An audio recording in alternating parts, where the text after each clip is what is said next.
Thomas the Tank Engine is very proud of his branch line. He thinks it's the most important part of the whole railway. His two coaches, Annie and Clarabel, agree with him. Annie can only take passengers, but Clarabel can take passengers, baggage, and the conductor.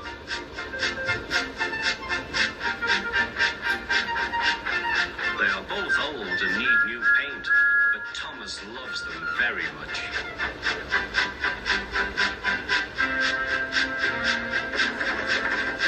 As they run backwards and forwards along the line, they sing songs to each other.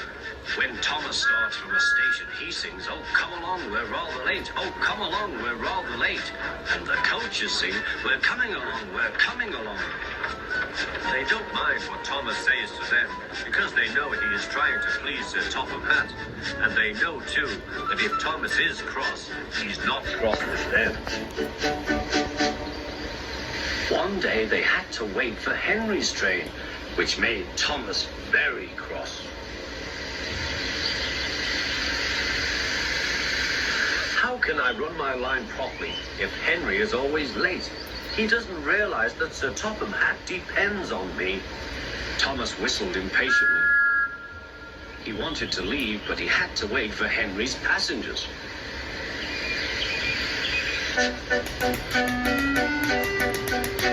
At last, Henry came.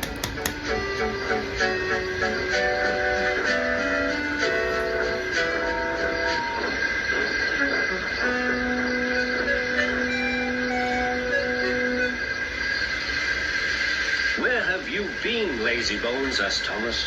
"Oh dear, my system is out of order. No one understands my case. You don't know what I suffer," moaned Henry. "Rubbish," said Thomas. "You're too slow. You need exercise." The conductor blew his whistle, and Thomas started so quickly that he left him behind.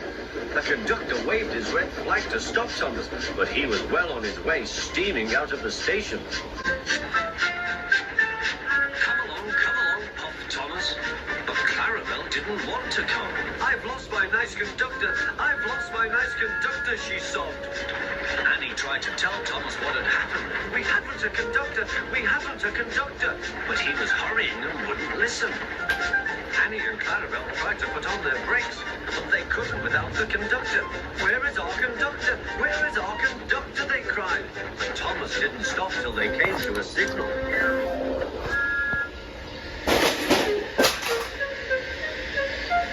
"Bother that signal," said Thomas. "What's the matter?" "I don't know," said his driver. "The conductor will tell us in a minute." They waited and waited, but the conductor didn't come. "Peep, peep, peep! Where is the conductor?" whistled Thomas. "We've left him behind," sobbed Annie and Clarabel together.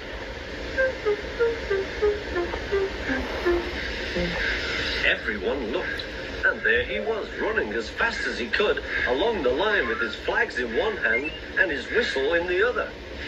He was very hot, so he had a drink, then told them all about it.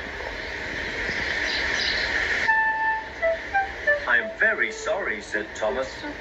"We all make mistakes," replied the conductor. "Look, the signal is down. We can go. Let's make up for lost time."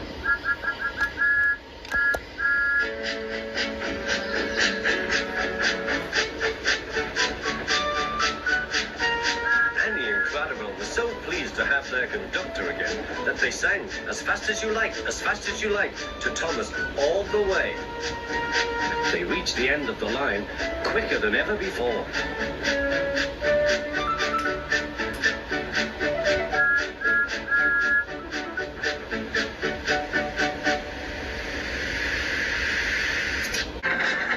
When Thomas puffed along his branch line, he always looked forward to something special. The sight of the river. As he rumbled over the bridge, he would see people fishing. Thomas often wanted to stay and watch, but his driver said no. What would Sir Topham Hatt say if we were late? Every time he met another engine, he would say, "I want to fish."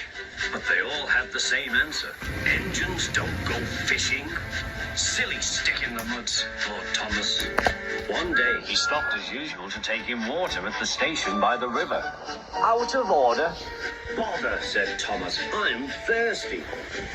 "Never mind," said his driver. "We'll get some water from the river."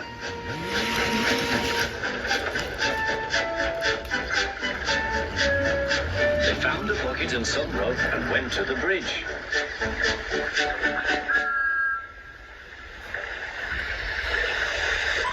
Then the driver let the bucket down to the water. The bucket was old and had 5 holes. So they had to fill it, pull it up, and empty it into Thomas's tank as quickly as they could, several times over.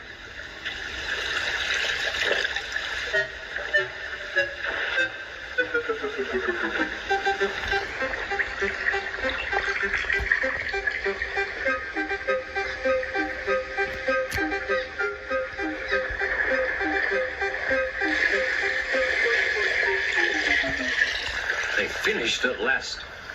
That's good, puffed Thomas, and Annie and Clarabel ran happily behind.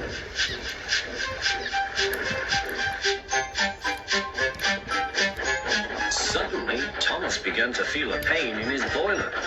Steam began to hiss from his safety valve in an alarming way. "There's too much steam," said his driver. "Oh dear," groaned Thomas. "I'm going to burst. I'm going to burst." They damped down his fire and struggled on. "I've got such a pain. I've got such a pain," Thomas hissed.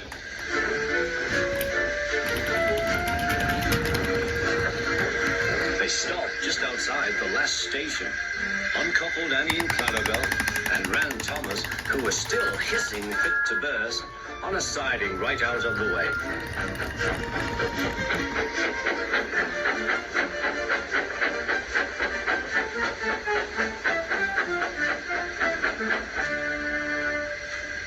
Then while the conductor telephoned for an engine inspector, the driver found notices in large letters, which he hung on Thomas in front and behind.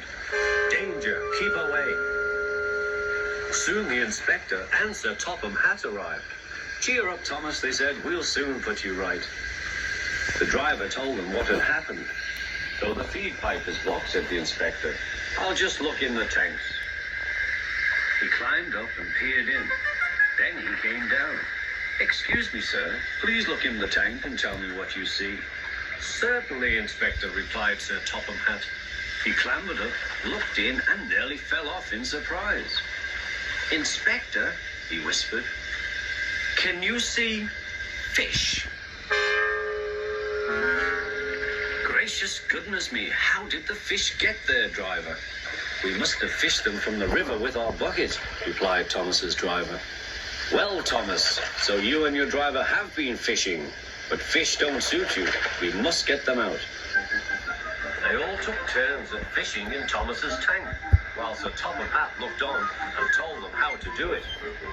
When they had caught all the fish, they had a lovely picnic supper of fish and chips. That was good," said Sir Topham Hatt. "But fish don't suit you, Thomas, so you mustn't do it again." "No, sir, I won't," said Thomas sadly. "Engines don't go fishing. It's too uncomfortable." Autumn had come to the island of Sodor. The fields were changing from yellow stubble to brown earth, and a tractor was hard at work as Thomas puffed along.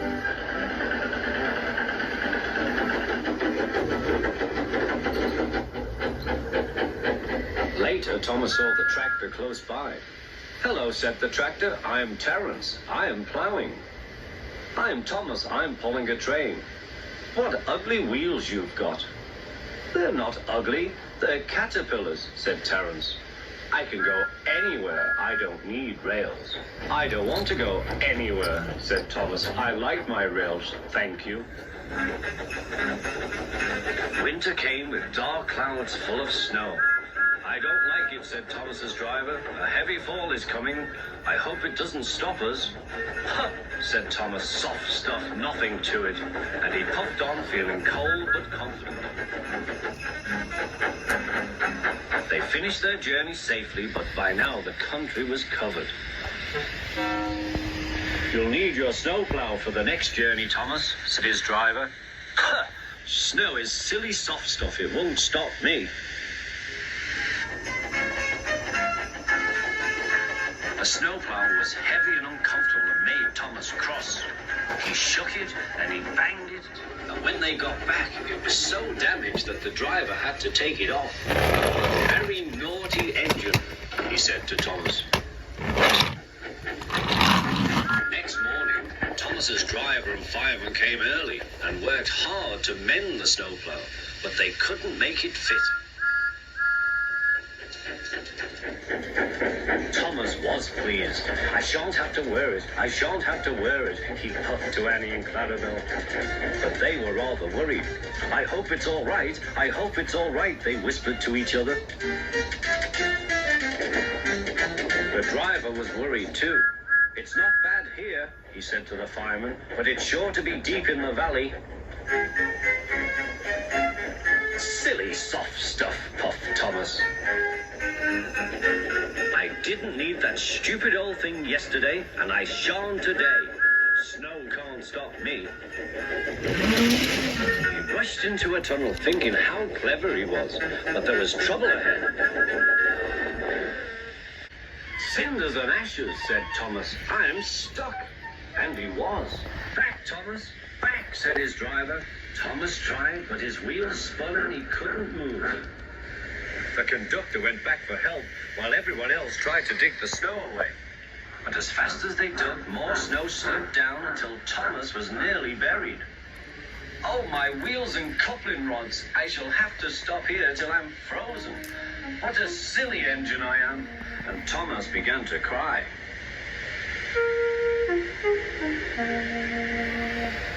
At last, a bus came to rescue the passengers.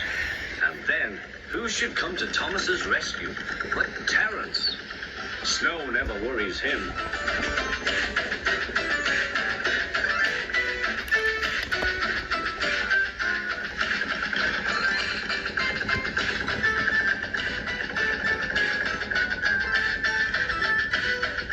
He pulled the empty coaches away, then came back for Thomas.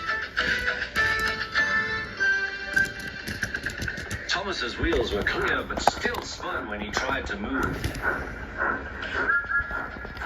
Terence tugged and slipped and slipped and tugged, and at last dragged Thomas clear of the snow, ready for the journey home.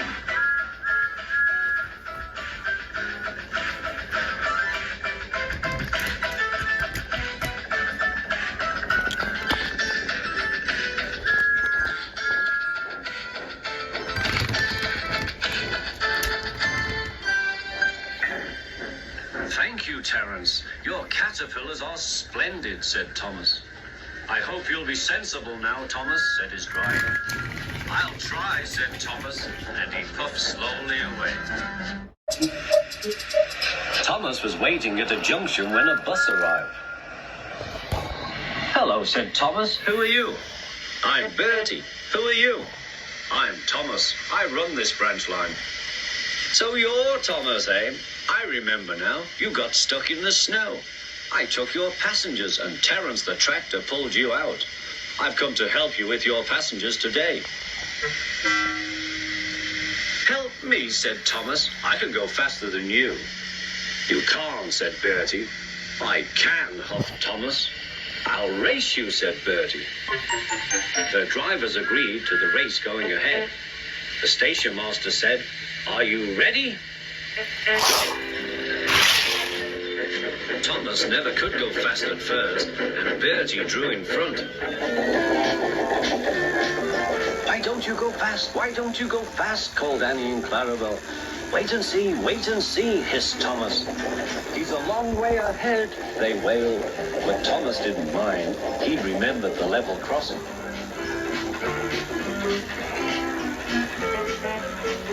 There was Bertie, fuming at at the gates, while they sail gaily through. Goodbye, Bertie, poor Thomas.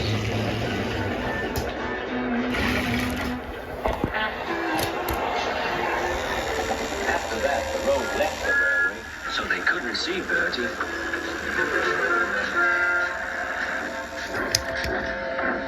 Then they had to stop at the station to let off passengers. Quickly, please, called Thomas. And off they went again. Come along, sang Thomas. We're coming along, sang Annie and Clarabel. Hurry, hurry, hurry, pouted Thomas. Then he looked ahead. There was Bertie tooting triumphantly on his horn. Oh, dearie me, groaned Thomas. Steady, Thomas, said his driver. We'll be Bertie yet. We'll be Bertie yet. We'll be Bertie yet, echoed Annie and Clarabel. We'll do it, panted Thomas. Oh, bother, there's a station. Then he heard Bertie. Goodbye, Thomas. You must be tired. Sorry I can't stop. We buses have to work, you know. Goodbye. Oh, dear, thought Thomas. We've lost. But he felt better after a drink. The signal dropped. Hurrah, we're off! Hurrah, we're off! Thought Thomas.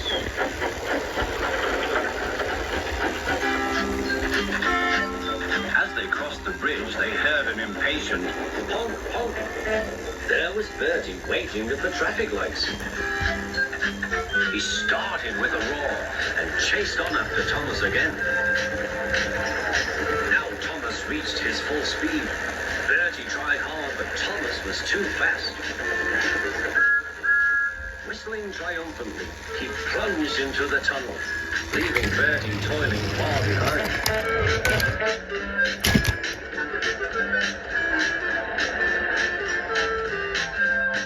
We've done it, panted Thomas. We've done it, hooray, chanted Annie and Clarabel as they whooshed into the last station.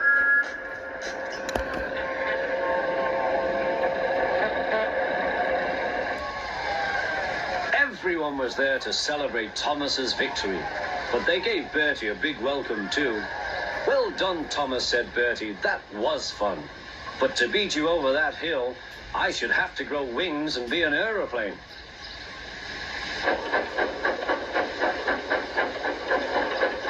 They now keep each other very busy. They often talk about their race, but Bertie's passengers don't like being bounced like peas in a frying pan. And Sir Topham Hatt has warned Thomas not to race at dangerous speeds. So although between you and me, they would like to have another race, I don't think they ever will. Do you?